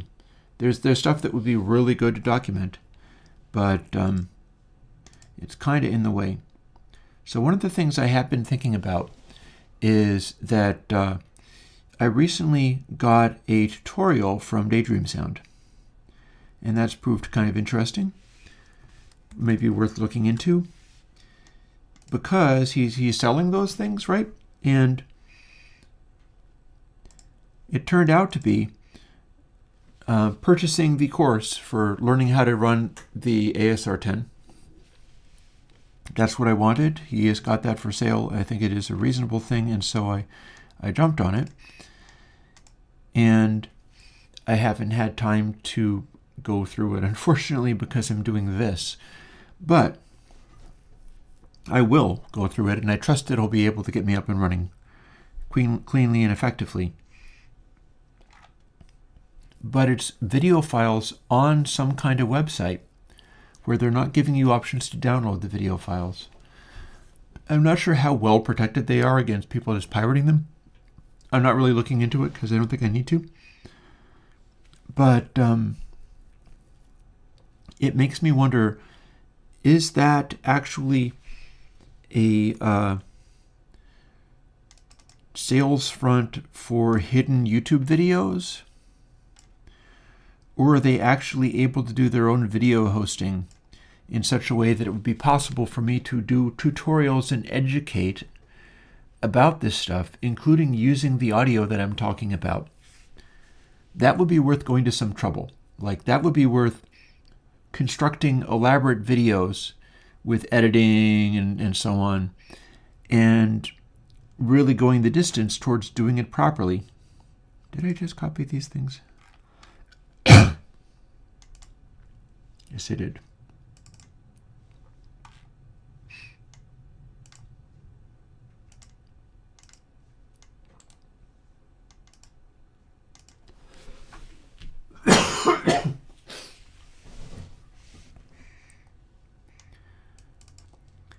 The question is whether there is a way that I can do the evergreen stuff in the modern world. I've got a lot to say about that stuff. I can show you dynamics and a lot of measurements of how that works. I can tell you how to get a bunch of those sounds. Often I know about that stuff to a fairly deep level, but the world is not set up to let me share this information. Certainly not in the public and free way that I like doing it. Why did you freeze up in this way? Can we build a plugin, please? There you go. There you go.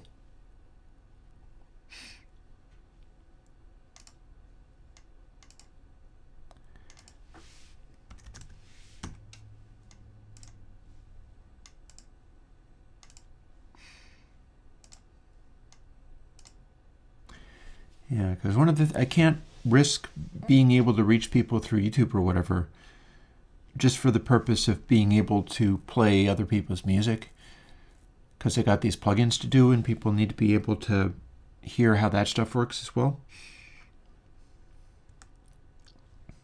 Let's see, did I just? Yes, I just.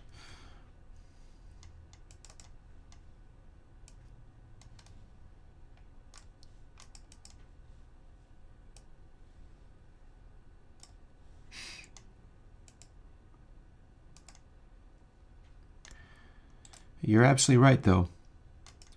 this kind of stuff, I should be able to do evergreens. I should be able to find a way to do evergreens. There's bound to be a way. There's a lot of things that, you can't do them until it's time to do them. You got to get to where you're able to do the thing and go from there. Until the time has come, you're stopped. You don't have anything. You get to where you can do the thing, and then off you go. I should check out what C5 raw bus. I think this is the original form of Console 5, so there might be new ways of adapting what I was doing in it.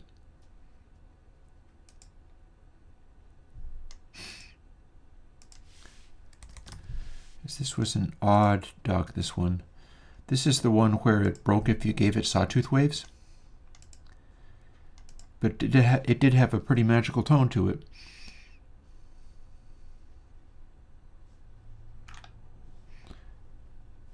There may be a way of solving those problems.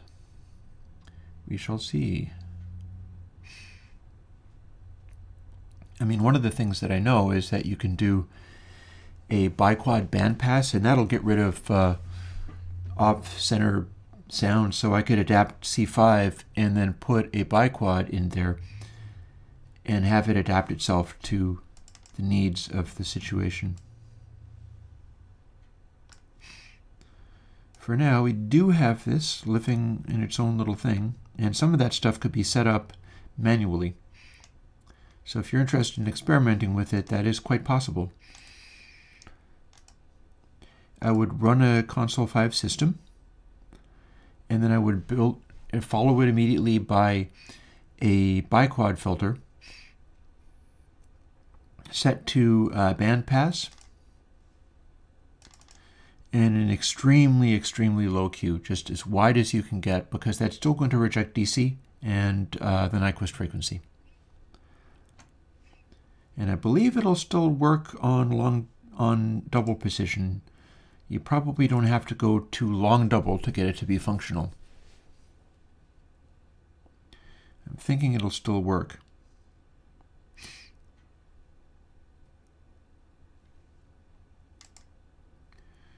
These are the things that we have stacked up to try. And I'll tell you what, I think that's a strong enough idea that I should make note of that. So give me a sec. Here's my pen.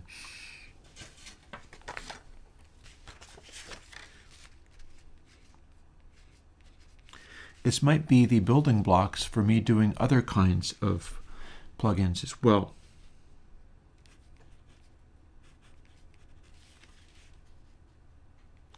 C5 raw and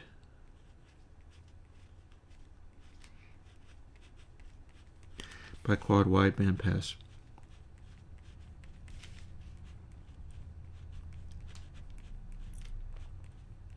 Because if you're doing a high pass, you might as well be doing the bandpass.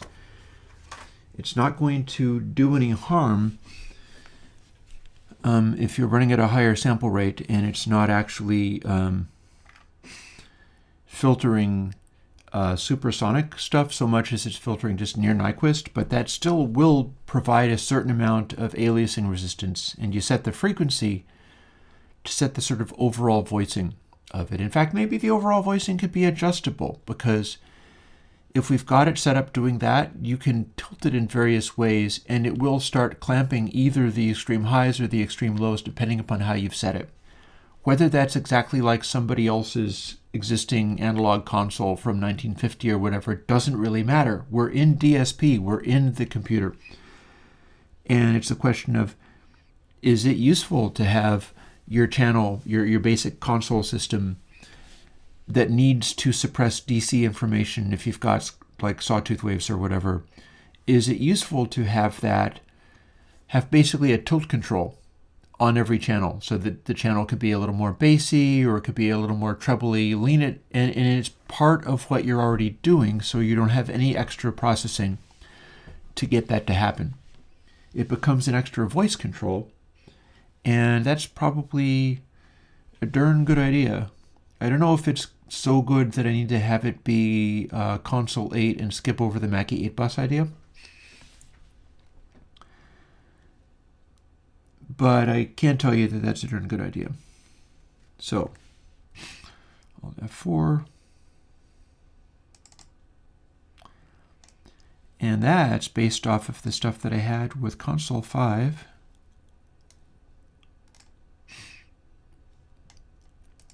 I just tried to put a 64 in there. Do we have any? No, we don't. And that is based on console 5, the version of it that was using slew compansion, in that that was getting a magical sound, but it wasn't reliable because of that issue. So we will see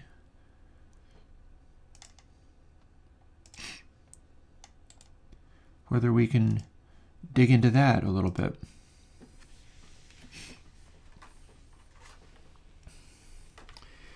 I'm adding another note as far as that is concerned. So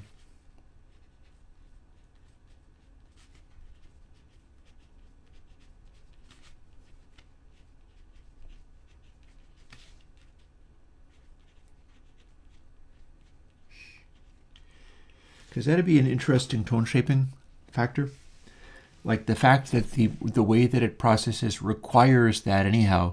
You could very easily have it be like, okay, here's your slant, your bias control, and then here is the width, but rather than being like, okay, this is a resonance control, so therefore you can make it be a really tight resonance. It's like all the resonances that this offers you are insanely, incredibly wide. So it's either going to sound like completely unfiltered, or it's going to just be mostly full range, but it's the way it works is just an incredibly gentle EQ curve, because it's part of what the processing already has to be in the first place. And let's see, okay, cabs. We're going to get up to cabs, and this might be the last one for today. I'll just have to do the rest of these on my own time or tomorrow or whatever. We'll keep doing them until we're done. But yeah, I mean, thanks for hanging out. I've managed to, there's about 8 people out there. You're not talking to me, but you're listening, and I certainly have stuff to say. And I'm kind of excited about finally getting finished with this and being able to resume my work. This is part of my work, but you know it's more fun when I'm playing audio files and working on something like the console system and coming up with new things to do that people are interested in hearing. That's always going to be a little bit more interesting than this kind of maintenance stuff.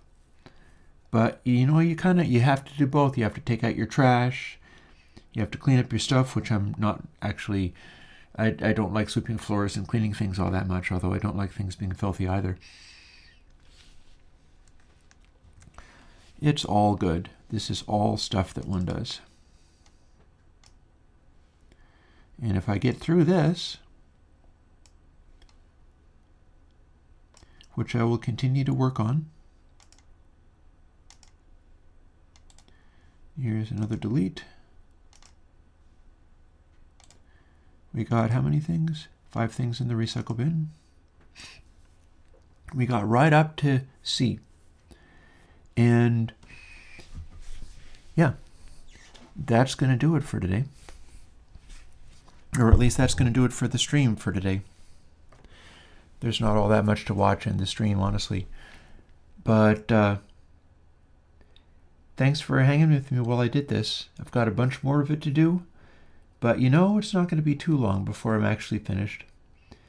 And then everybody gets the performance upgrades that I'm implementing here, both in terms of running the double precision bus and in terms of the improvements to RAND, where if I do need random numbers, I'm generating them for my denormalization, so you know we can have that without calling the system RAND. And yeah, when we're finished doing that, we can resume making new plugins, and I can get into this this new console idea. I would really like that. I'm getting a lot out of console 7.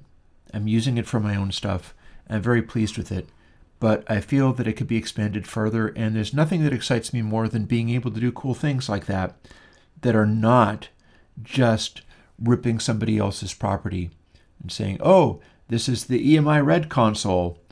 It's not going to be the Red console. It can act kind of like it, but so would this concept. This somewhat band-limited concept that is able to use the asymmetry enhancements, the slew compansion that we're talking about, able to apply that and yet still contain it within the context of a system which is filtered, that's not going to start throwing weird DC at you or whatever. You'd get to somewhat similar places, only maybe more so, maybe better. And there's still room. I've made promises about putting out, like, I'll model this particular thing, which basically means get it sounding as amazing as possible and handling all of that stuff, but then also build in things like filter options in the relevant places. Like if it has a 10K boost, but only on the submix, then you put in a 10K boost on the submix because people will expect that. No faceplates, no GUIs, but the structure of the system would act the same, and that would probably start getting you similar results because it's restriction of options that are there that guide you in the direction of doing something. Thing is that it's also fun to have stuff where it's more broad paint strokes and doing whatever you please.